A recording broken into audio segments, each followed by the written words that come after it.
Hi guys, welcome to Tech Tricks tutorial. Today we're going to talk about can you delete threads without deleting Instagram account? It's a step-by-step guide to follow easily. And don't forget to hit the like and subscribe button. Let's dive right in. The first thing that we are going to do is we are going to open our Threads app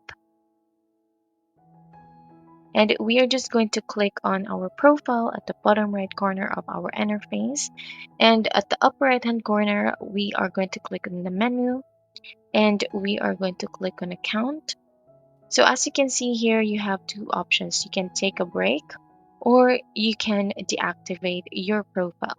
And if you've noticed, there is no option for deleting the profile. Your profile threads, replies, and likes will be hidden until you reactivate by logging back in. So if we are going to click learn more, and we are just going to scroll down.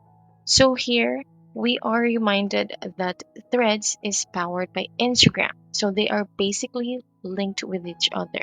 So if we want to delete our Threads account, we are going to go ahead and delete our Instagram account also. So deactivating our Threads profile will not affect our Instagram account. So we can deactivate this anytime that we want. So we are going to deactivate this profile. So if we are going to reactivate this again, our account will be reactivated. So that's how easy we can do that. So just to clarify, if we want to delete our Threads account, we have to delete our Instagram account since Threads is powered by Instagram. And that's it for this video. If you have questions, please don't hesitate to write them below and I will see you guys next time. Bye!